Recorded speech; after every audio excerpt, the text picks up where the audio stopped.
The views and opinions expressed on all radio shows broadcast on Tom's Radio Toronto are entirely those of the hosts, guests, and callers who are entirely responsible for all show content and do not in any way reflect the opinions of Tom's Radio Toronto or its staff. These broadcasts are presented and made public as entertainment and general information only, in the hope that they will be entertaining and informative to listeners. They are not intended to diagnose, treat, cure, or mitigate in any way any disease or condition or to promote any specific lifestyle, belief, religion, political affiliation, or other personal practice, nor is the information presented necessarily accurate or verifiable. Nagbabalik po ang Balitang Bayan News at 4. Ito pa rin po inyong kabayan Mondatol. At syempre, marami po tayong mga latest news updates ngayon pong araw na to at pinangungunahan ito ng ating top of the news. At this hour, Biden signs hate crime law after attacks on Asian. Well, President Joe Biden signed a hate crimes yesterday aimed at protecting Asian Americans who have suffered a surge in attacks during the COVID-19 pandemic. Racism, Biden told Asian American politicians and senior members of Congress in a packed room at the White House, is an ugly poison that has long plagued our nation. Reeling off a list of violent incidents which took place against a backdrop of anti-Chinese sentiments linked to the pandemic, Biden said Asian American community had been made a scapegoat. Too many Asian Americans had been waking up this past year genuinely fearing for their safety, just opening the door and walking down the street, Biden said. Early this year, a 61-year-old Filipino, Noel Quintana, was slashed in the face by an unknown assailant during a morning train ride to Harlem. Quintana claimed he received no help from the other passengers when he was attacked by a man whose face was covered in a Louis Vuitton mask. Police described the man caught by surveillance video as between 20 and 30. Wearing a black North Face jacket, red hoodie, blue jeans, a red bandana, and a light-colored sneakers. His attacker got off at First Avenue stop as soon as the train door opened after cutting Quintana's face from one cheek to the other using a cutter. Quintana was sent to the Bellevue Hospital for treatment. Stop AAPI Hate, an activist group, says there were 6,603 hate incidents, mostly verbal insults, in the year from March 2020, but many more were likely not reported to the police. Going unmentioned by Biden was that his predecessor, Donald Trump, would frequently refer to the coronavirus as the China virus and Kung flu, racist-tinged phrases that quickly became part of the right-wing lexicon. The bill signed by Biden after rare, overwhelming bipartisan support in Congress improves access for reporting such crime and seeks to smoothen procedures for the authorities to respond. I mean this from the bottom of my heart.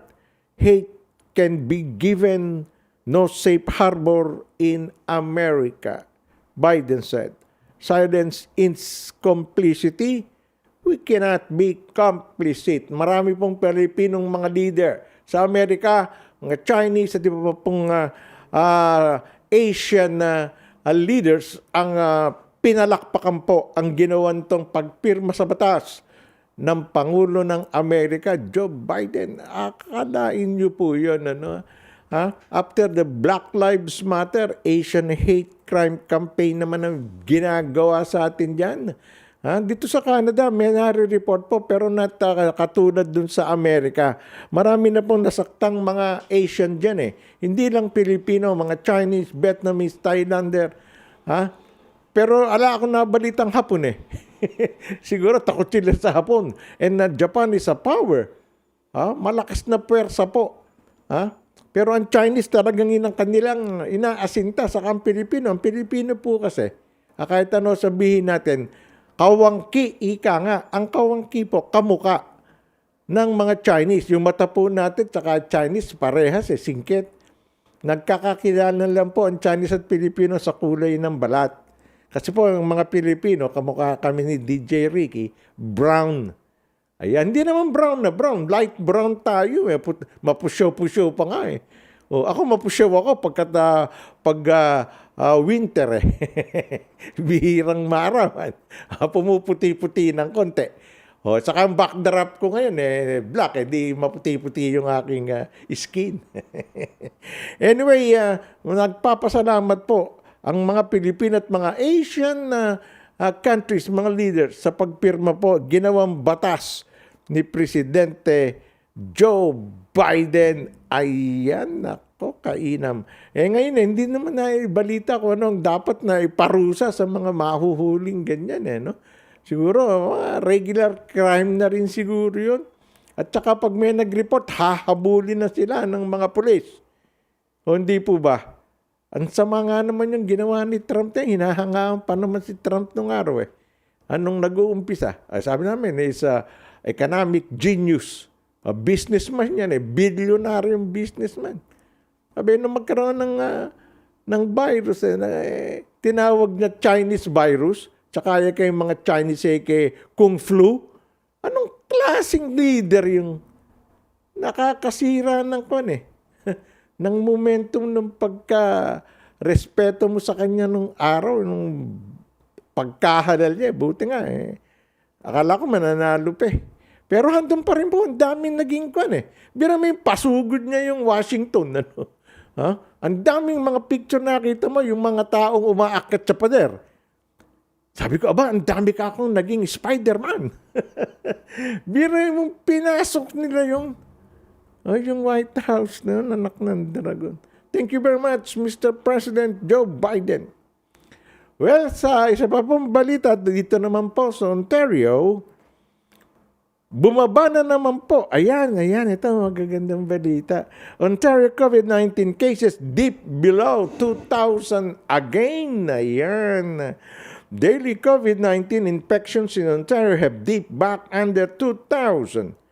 The 1,890 cases logged today, or rather this morning, represent a significant decrease over the 2,400 added a day earlier.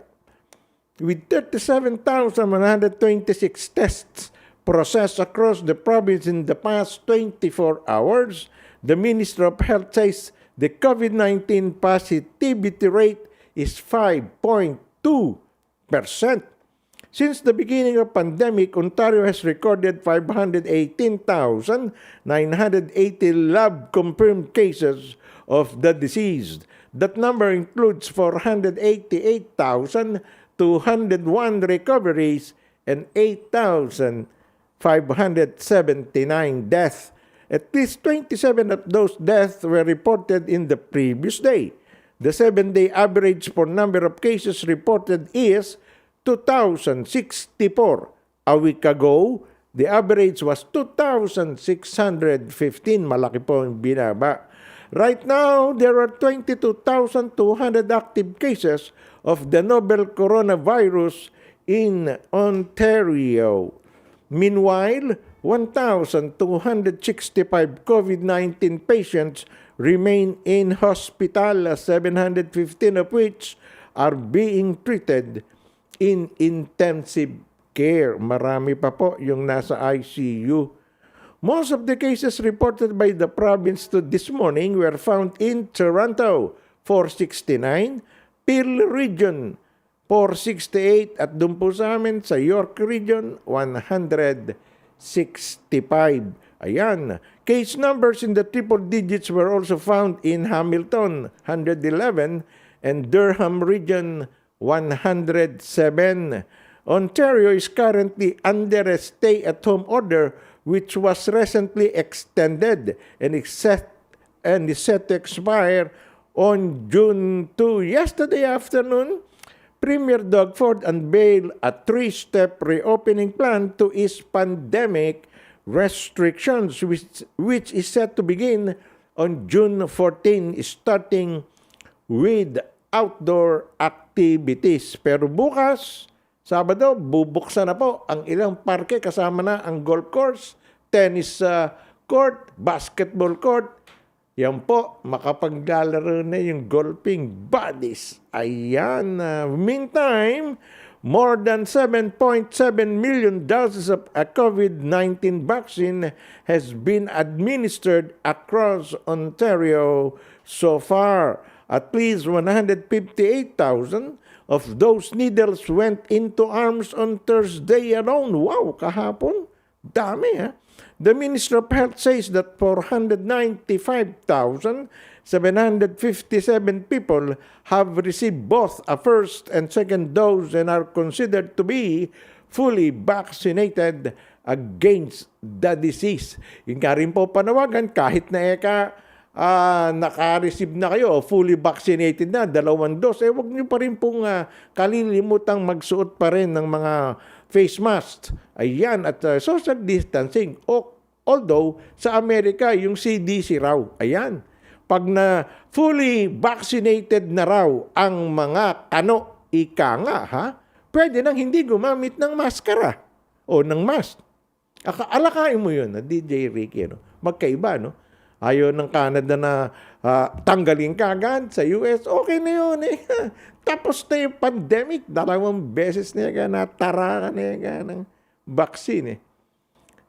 Anyway, madalaman po natin yan kung alin ang mas gandang pamamaraan ng pagharap sa virus. Okay? IMF or International Monetary Fund says ending COVID-19 pandemic possible. Possible do yan at cost. Gastos at cost of some $50 billion. Ayan. Deadline Washington, May 21. The International Monetary Fund today, or rather Friday morning, unveiled the $50 billion proposal to end the COVID-19 pandemic by vaccinating at least 40% of the population in all countries by the end of 2021 and at least 60% by the first half of 2022. Doing so, IMF official says, would inject the equivalent of $9 trillion into the global economy by 2025 due to the faster resumption of economic activity, with rich countries potentially benefiting the most. The pandemic has killed more than 3.5 million people across the world, and projections point to highly unequal health prospects well into 2022, which poses severe risks for the world, including heightened chances of social unrest and geopolitical tensions, the IMF said. Across Africa, just 2% of the population has been vaccinated compared to 40% for the United States and 20% in Europe. Barring quick action, many poor nations will not see large percentages of their population vaccinated until 2023, the IMF said. IMF Managing Director Kristalina Georgieva told a health summit hosted by the European Commission and group of 20 major economies that it made sense for rich economies to boost donations to ensure a faster end to the pandemic. Advanced economies, asked to contribute most to this effort, would likely see the highest return on public investment in modern history. capturing 40% of the GDP gains and roughly $1 trillion in additional tax revenues, she said in her prepared remarks. The proposal, drafted by IMF chief economist Gita Gopinath and staff economist Ruchir Agarwal, builds on efforts already underway by the Access to COVID-19 Tools or ACT Accelerator, United Nations, World Health Organization, and other groups. Implementing the plan would cost some $50 billion, with $35 billion to be paid more by grants from rich countries, private and multicultural donors, and the remaining $15 billion to be funded by national governments using low or no interest financial availability from multilateral development banks. G20 countries have already recognized the need for some $22 billion in grants to tackle the health crisis, leaving some $13 billion in additional grants needed to reach $15 billion, the IMF said. Ayan. Alam niyo po, magastos talaga itong pandemic eh. Kaya nga po yung World Health Organization, po, lahat ng malalaking bansa, nagbibigay po ng yearly contribution, pinakamalaki yung Amerika, $250 million. Ang donation niyan sa World Health Organization. Kaya nga po nung mag-back out si Trump nagitla ang World Health Organization. Laking pera nun eh. Taon-taon ibinibigay ron $250 million. Ibinilik naman. Dahil nga siyempre nakita na may mga discovery ng vaccine at kailangan bayaran yun eh. Maganda naman po ginagawa ng World Health Organization eh. May Novavax po sila facility. Doon naka-stack po lahat yung binibigay na libre donasyon ng malalaking bansang gumagawa ng gamot. Tulad ng Pfizer, Moderna, AstraZeneca, kahit nga yung Sinopharm ng China eh. O Sinovac ng China, Sputnik 5 ng Russia. Nandun. Pag nagbigay po sila ng milyon-milyon, padadala naman po nila, mostly ang inuunang bigyan, yung mga third world country na hindi pa kayang bumili ng daan-daang milyon dolyar na halaga ng mga bakuna. Kaya yun, iniipon po. Kaya ang Pilipinas po naging beneficiary na ng Novavax facility ng World Health Organization. Kaya ibibigay nilang milyon, 1.1 or 2.2 million na bakunang Pfizer, BioNTech. Ang sabi ni Presidente, sige, bigay lahat yan sa mga mahihirap at sa mga senior and PWDs. Libre yan. Yung mga taong ayaw po magbabakuna, di huwag nyo. Huwag na kayong lumabas ng bahay, sabi ni Duterte. Habang binibigyan kayo, ba't naman umaayaw kayo? Yun nga po, yun ang ating problema dyan. At any rate, the Philippines and US ay collaboration. Ayan, tinitingnan ng collaboration nila sa vaccine manufacturing and distribution. Maganda to. The Philippine and U.S. governments are exploring areas of collaboration in vaccine manufacturing and distribution as jobs remain in limited supply amid the pandemic. In a statement yesterday, the Philippine Embassy in Washington said it recently organized a virtual forum with the U.S. government to provide a platform for pharmaceutical and logistics companies to learn about the tools and products available through the U.S. International Development Finance Corporation and U.S. Trade and Development Agency to support their growth and expansion plans across the entire vaccine development, manufacturing, and distribution value chain. Well, the forum was attended by officials of the Philippine Board of Investments, Department of Health, Department of Science and Technology or DOST, Food and Drug Administration, and private sector participants including IG Biotech, Lloyd Laboratories, Unilab, Roche Philippines, Sydenham Laboratories, New Market Link Pharmaceutical Corporation, Royal Cargo, Philippine Pharmaceutical Industry Association, as well as cold chain and logistic firms.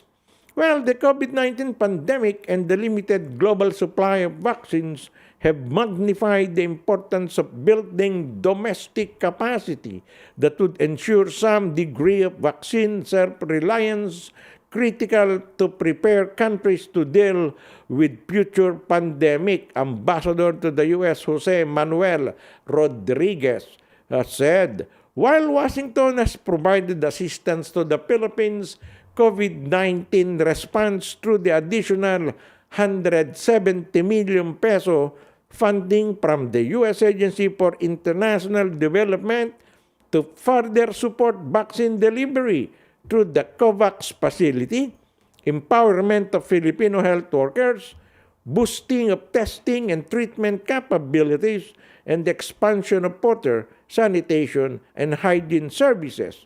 DFC and USTDA see opportunities for collaboration in the vaccine space. Mas maganda nga po siguro talaga. Ha? Ang laki-laki naman ng kaalaman ng mga Pilipino. Meron tayong mga galing scientist din yan eh. Ha? DOST, yan. Nako, ang gagaling po niyan. Well, sabi nga, through the initiative, our goal is to mobilize the private sector investment to support global health resilience worldwide. This agency is seeking to invest between $5 million and $500 million per eligible project through our agency's full range of financial tools. And our goal is that in the next 3 years is to commit up to $2 billion across eligible project. Nafisa Jiwani, DFC Managing Director for Health Initiative, said, ayan, the Philippines come up with vaccine deployment and manufacturing roadmap and is looking for suitable investment partners for technology transfer, capacity building, and financing.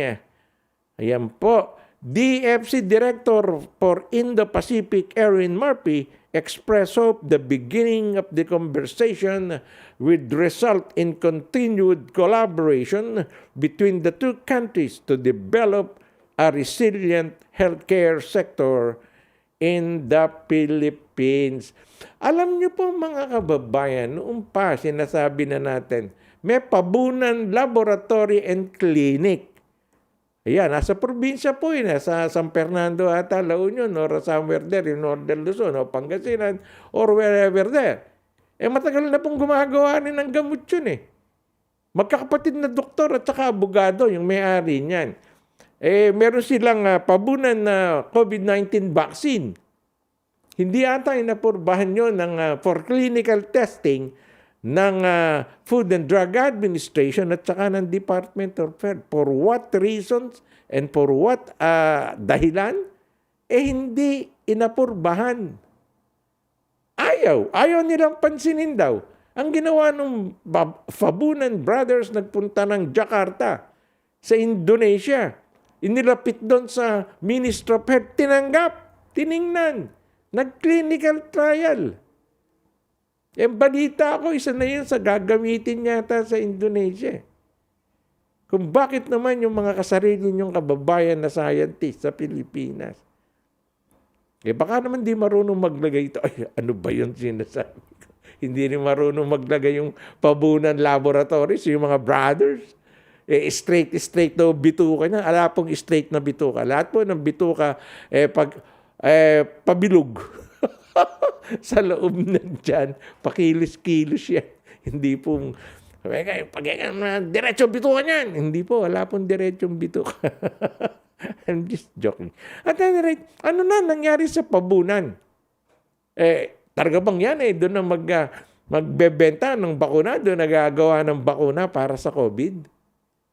No, parang yung ivermectin, hindi naman Pilipino gumawa nun, pero ang proponent siya na nagpapamigay diyan, nagtutulak gamitin, 2 Pilipinong congressman.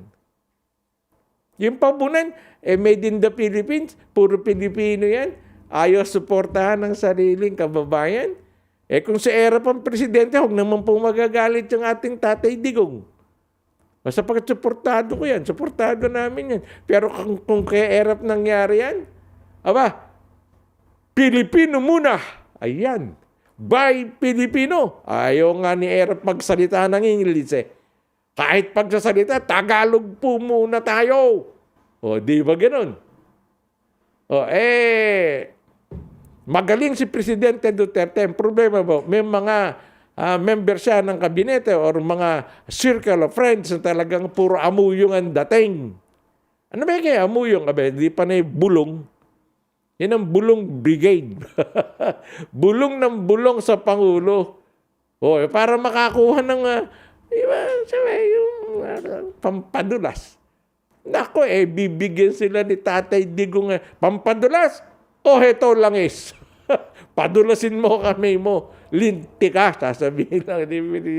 Walang lagay. Nako, may mga nakakalusot po, Tatay Digong Pero kung talagang titirahin ni Presidente Duterte, mauubos ang kaibigan niya. Ang matitira na lang ko konti. Marami pong naging kaibigan yan Pinag-a-appoint ng unang taon ng kanyang presidency. Ala pang 6 na buwan nang rakot na iba, tinanggal. Diba? Ganun pag nakakuha na ng pwersa kasi ibang mga tao, akala mo sila na ang hari. Kung di man sila hari, sila ang prinsipe. Yung ganun. Nakakasore. Ika nga natin, anak ng dragon. Yung tayo makapagsalita kung minsan Well, kanina po umaga, naibalita ko kaninang tanghali, yung nagbebenta ng vaccine slots. Kanina yatang 4 o'clock yun. Ngayon, may balita na kagad. Selling of vaccine slots in San Juan. At saka Mandaluyong denied. Ano nangyari doon? Pag-uusapan po natin sa pagkabalik ng News at 4. Ito po, si Monaton. Magbabalik, huwag kayong bibitaw. Are you an international student who has recently graduated from a Canadian post-secondary school? If you have graduated from a designated learning institution, you could be eligible to apply for permanent residency under the new pathway set out by Immigration, Refugees, and Citizenship Canada.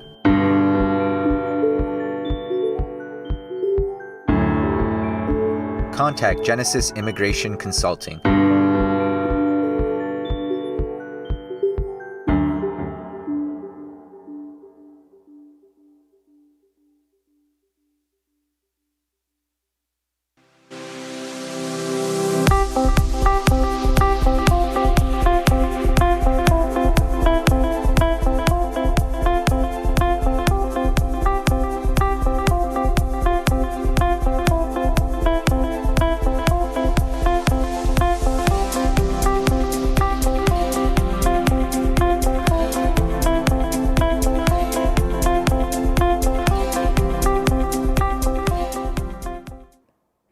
Nagbabalik po ang ating news at Monda tungkol sa Balitang Bayan alas 4. May announcement lang po tayo. Nag-text sa akin kanina itong aking mga kababayan sa Jaén, Nueva Ecija, Philippines. May announcement po sila. Agustinian Alumni Association, yung AAA, sa second grand reunion sa January 2023. Magkakaroon po sila ng pantry. Pantry, community pantry na hosted by the Agustinian Alumni Association of Jaén. So may project po sila. They are asking for donors, cash and in kind. Donors can transfer or deposit direct AAA bank account or any drop site. Ayan, ang kanila pong BDO account. BDO account number 00 0944-2061-8485. Sa account name ni Simeona S. Calyanga and Elizabeth Mendoza. Yan po si Simeona Calyanga, yan po ang presidente ng aming second grand reunion. Well, sa Rural Banco pa rin, ang kanila pong account number na pwede niyong padala ng cash donation sa account din number ni Simeona S. Calyanga, Petronila Cruz Jr. o may cousin and Elizabeth Mendoza. Sa GCash naman po, pwede palang mapadala ng GCash. Ano? Pero wala akong papadala muna. Wala pang doswell eh. Di ba, DJ Ricky? Elizabeth Mendoza, yung pong GCash. Telephone number 0995-783-4371. Any other form of service are welcomed. Western Union, any courier o padala ang drop-off location po sa bahay ni Petronilo Cruz Jr. katabi ng bahay ni Henry Bilarde or sa Baby Reyes at Baby's Dry Goods sa N. Marcos Market. Ang contact information po, number 1, Greg Culyado, 0917-165-9977. Elizabeth Mendoza, 0995-783-4371. Petronilo Cruz Jr.,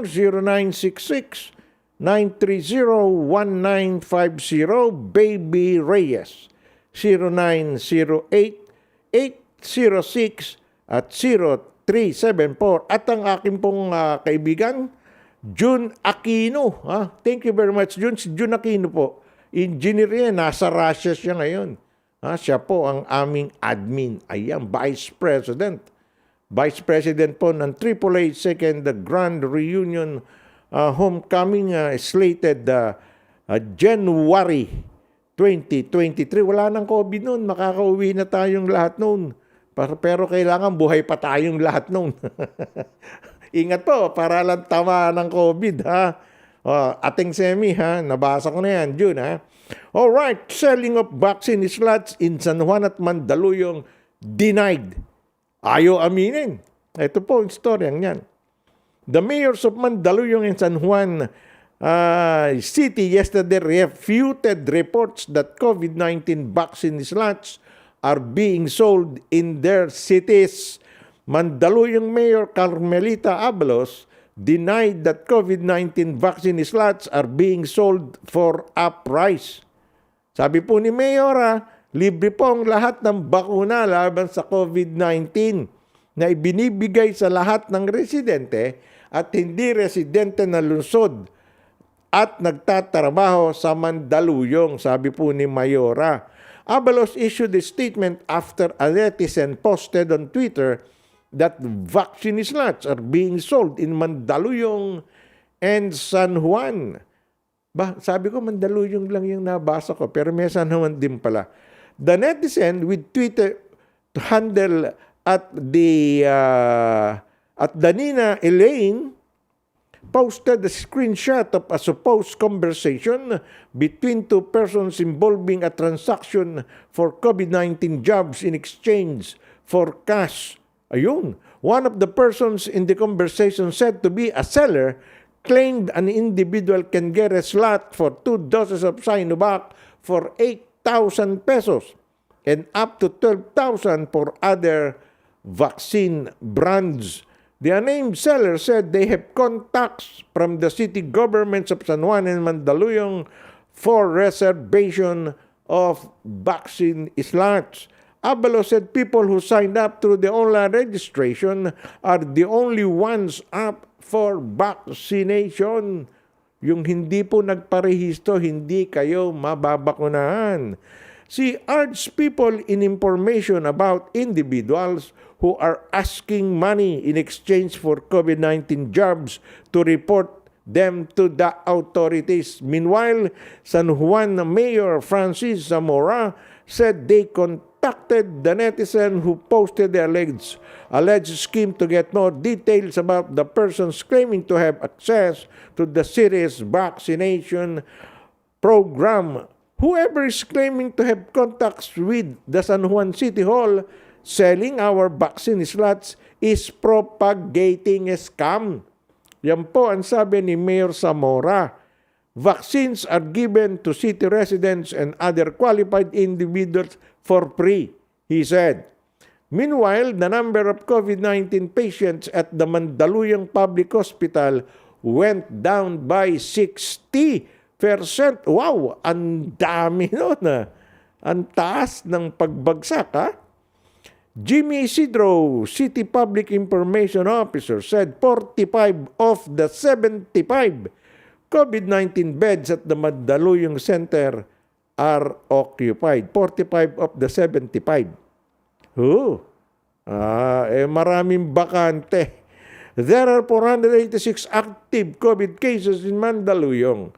The barangays with the most number of active cases are Highway Hills with 52, Pag-asa 47, and Hulo 36. So, it's a matter of sinong paniniwalaan.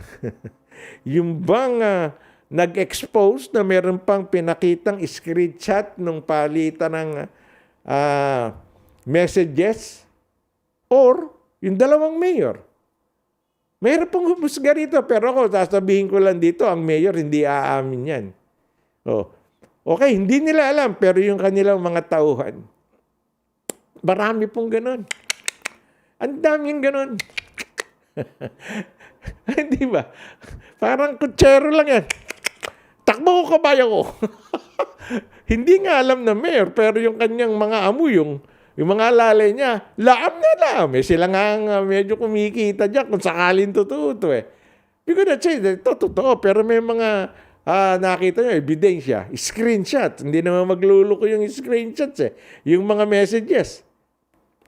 8,000, 10,000, 12,000 ang halaga ng mga isang vaccine. Di ba? Malalagay ba doon niya kung hindi talaga nagka-linti ka na, nagkabayaran na. Yung gano'n. Okay, registration po online eh. Pero paano yun? Kung sinabi niya, may sumingit, paunahin mo na yan, pare ko, mabibigyan ka naman eh. Di ba? Nako, wag na po ninyong gaguhin at perahan itong mga tao sa COVID na pandemya. Bakit pati yung pandemic ginagawa nyo ng katarantaduhan? Nakakasura na eh. Ayaw nating magalit dito. Pero marami po tayong mga kababayan talaga sa Pilipinas. Hindi mapigil ang sariling gumawa ng katarantaduhan. Kumita lang. Ang mabigat po niya yung mga gumagawa niya, may mga pera na eh. Hindi mo naman masasabing, kahit basta mahirap yan gumawa patatawarin. Hindi po. Huwag naman yung gamitin yung pandemya para makapanluko kayo. Lahat po ng biniling gamot, yung vaccine yan, libre yan eh. Libre para sa mga Pilipino. Hindi pa po ibinebenta yan. Wala pa pong apurbadong authority ang kahit sino na magbenta. Okay? Tama na po yung kalokohan. Alright. House approves Bayanihan 3. Pondo na naman to, billion. But, neither the Department of Budget and Management nor the Department of Finance can assure sufficient government funds for it. Anak ng dragon. Aprobado Bayanihan 3 ng ilang bilyon. The House Committee on Appropriation yesterday approved the third version of the Bayanihan Law worth 405.6 billion pesos. But neither the Department of Budget and Management nor the Department of Finance can assure sufficient government funds for it. However, paano yun? Okay, although the bill is expected to hurdle the House plenary soon, its implementation is still subject to a Certificate of Availability of Funds or CAF from the Bureau of Treasury or BTR that validates available money for the program. as a special appropriation bill, Albay Representative Joey Salceda explained that the measures is required by the Constitution to specify the purpose for which it is intended and shall be supported by funds actually available are certified by the National Treasurer or to be raised by a corresponding revenue proposed therein. The bayanihan to arise as one bill appropriated 216 billion pesos or more than half of its proposed budget to provide all Filipinos, regardless of age and income status, 2,000 pesos in 2 tranches. Included in the relief package is 30 billion pesos allocation for emergency assistance to household affected by COVID-19, 20 billion pesos for wage subsidies, and 25 billion pesos assistance to displaced workers, among others. Ang ganda po talaga ng proyekto at gustong gawin ni Presidente Duterte. Pandemic isang taong may kita, 18 months na yata ito. Parang dito sa Canada, o dito sa Ontario sa atin, nagbibigay sila ng ayuda. Pati nga yung pagre-renta ng ito, ganito, renta ng businesses, 65-35. Ang problema, ikaw ang mag-a-apply. O 65% bibigay sa yung tulong ng pamamahalaan, 35% lang ang babayaran mo sa may-ari ng building o ng opisina. I don't know kung ginagawa na yan, nagawa ng ating mga producers. Pero they have money from the government para applyan mo yan. Billion yan. Anyway, members of the panel eyed to finance the first phase of assistance through the Treasury's issuance of CAF, while the remaining phase would be for the standby funds. During the hearing, however, the Treasury was not able to answer whether the department can actually provide funds for the bill or release certificate of cash finances to Congress. Nako, hindi sigurado kung saan kukuha ng pera. Well, Budget Secretary Wendell Abisado admitted that the agency can no longer find other possible sources for the stimulus package and said it would be the Department of Finance that can. On the part of the DBM, the Department of Budget Ministry, let the lower chamber know that we disagree with the budget. Remember, there is still 135 billion pesos which were spent last year and needed to be compensated.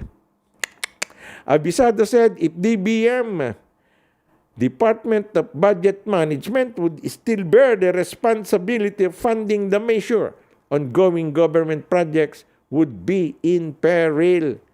Yung bill, trillion yun eh. He also disclosed that the DBM has released funds for the Bayanihan 1 and 2 and is currently looking into the full utilization of the budget by various government agencies.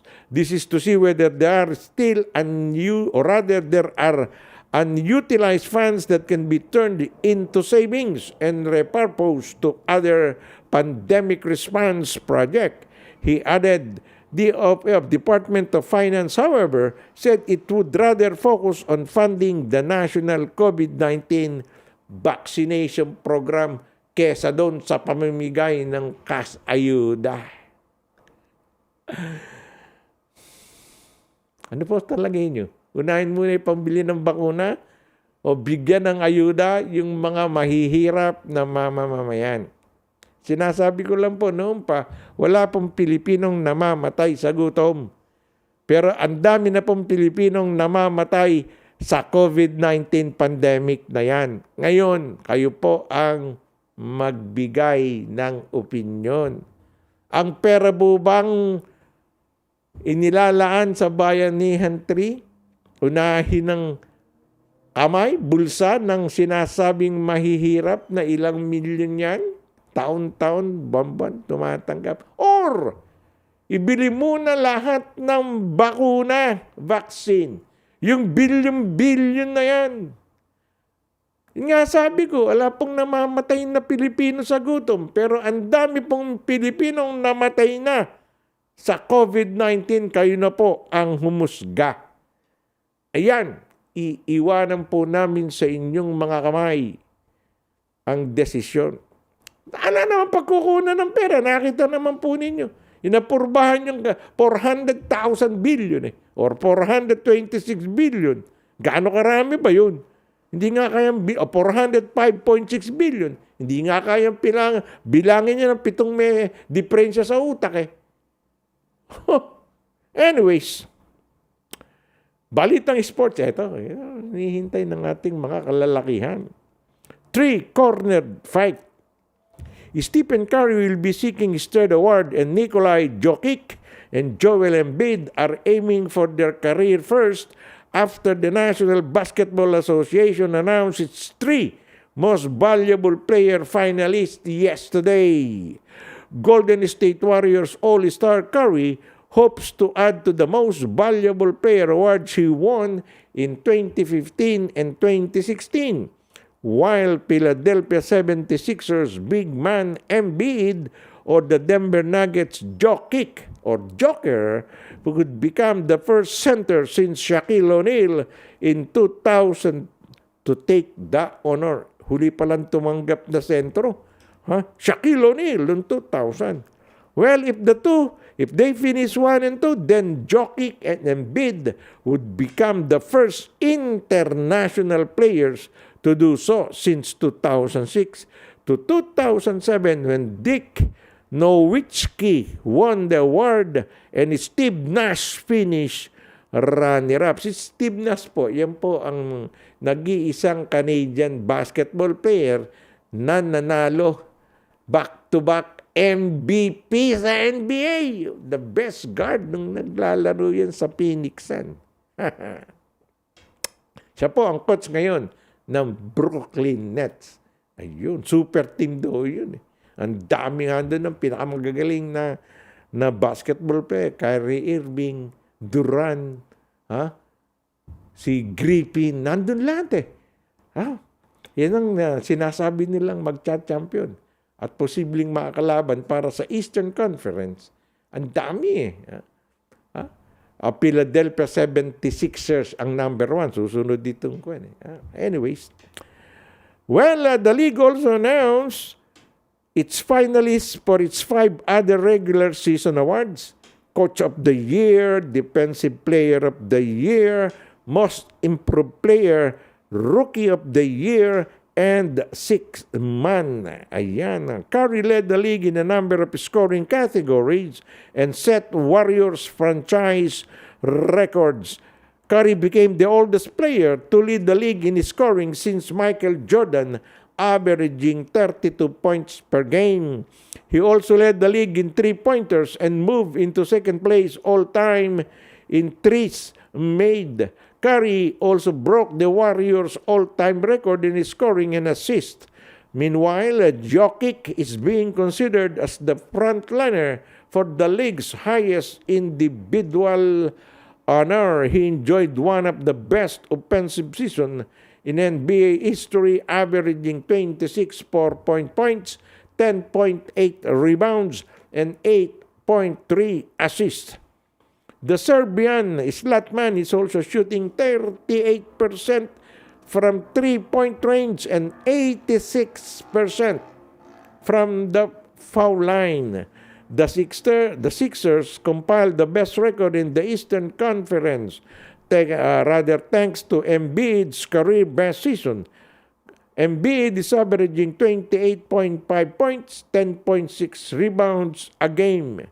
Coach of the Year will be decided from among Quinn Snyder of the Utah Jazz, Tom Thibodeau of the New York Knicks, and Monty Williams of the Phoenix Suns. Thibodeau won it in 2011 and now has a chance to repeat 10 years later. Utah's Rudy Gobert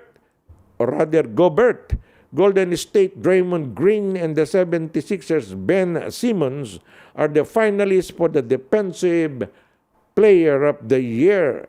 Gobert was named as the league's best defender twice, while Green claimed it 4 years ago. The finalists for Rookie of the Year are LaMelo Ball of the Charlotte Hornets, Anthony Edwards of the Minnesota Timberwolves, and Tyrese Haliburton of the Sacramento King. At narito na. And the 6-man finalists for the top reserve are Jordan Clarkson and Joe Ingles of the Jazz, and New York, Derrick Rose. The 3 contenders for its annual awards are based on voting from a global panel of sports writers and broadcaster. Na yan, Jordan na yan, Clarkson. Sino ba tatalo sa kabang? Galing-galing nun. He's only 6'6". Pero ang galing. Sa iba pong balita, Freyna set to be the first Pinay in World Chess Cup. Ito, record ng Pilipina to.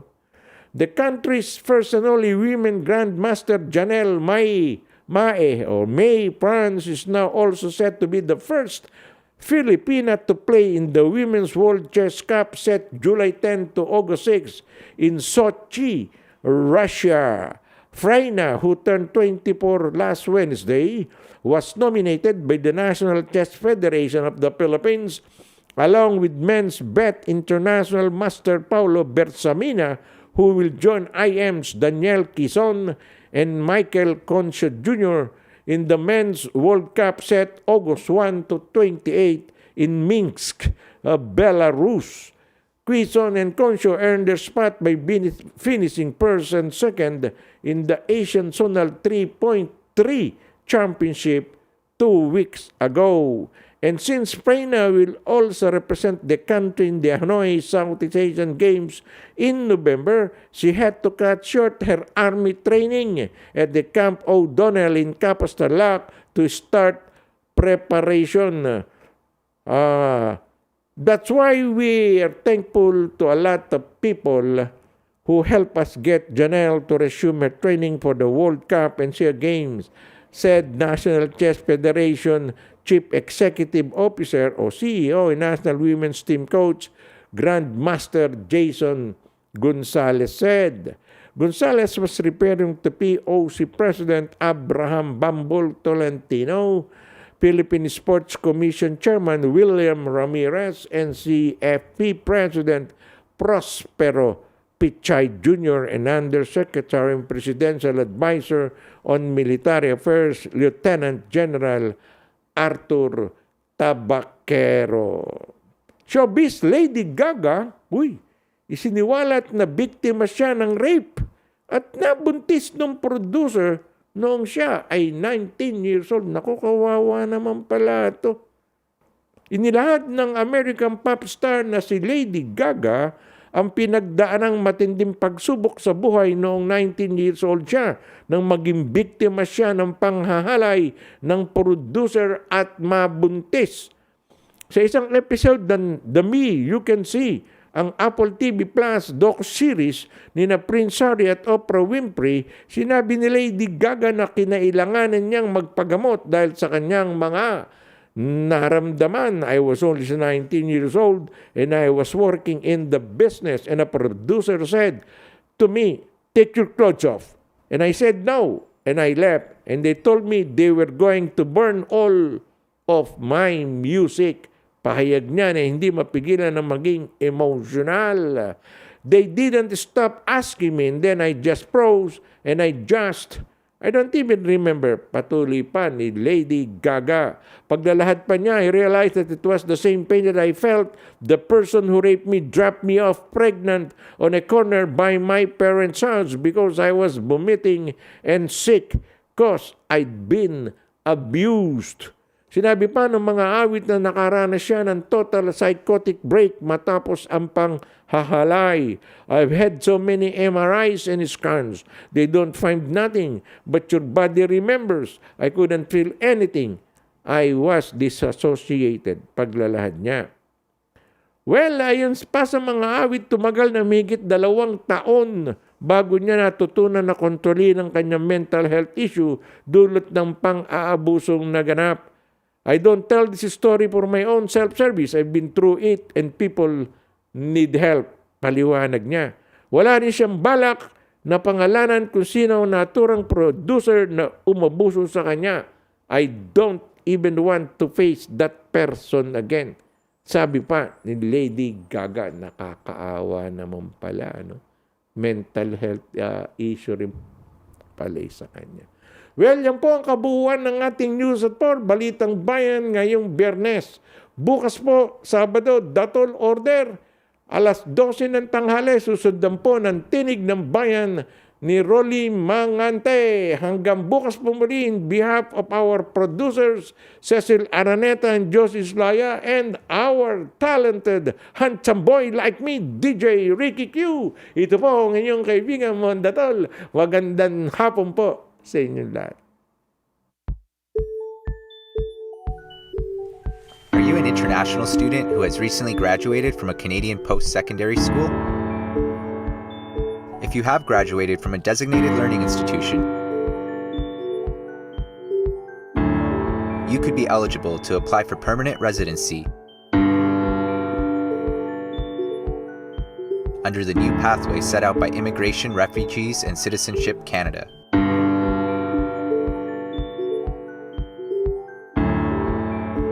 Contact Genesis Immigration Consulting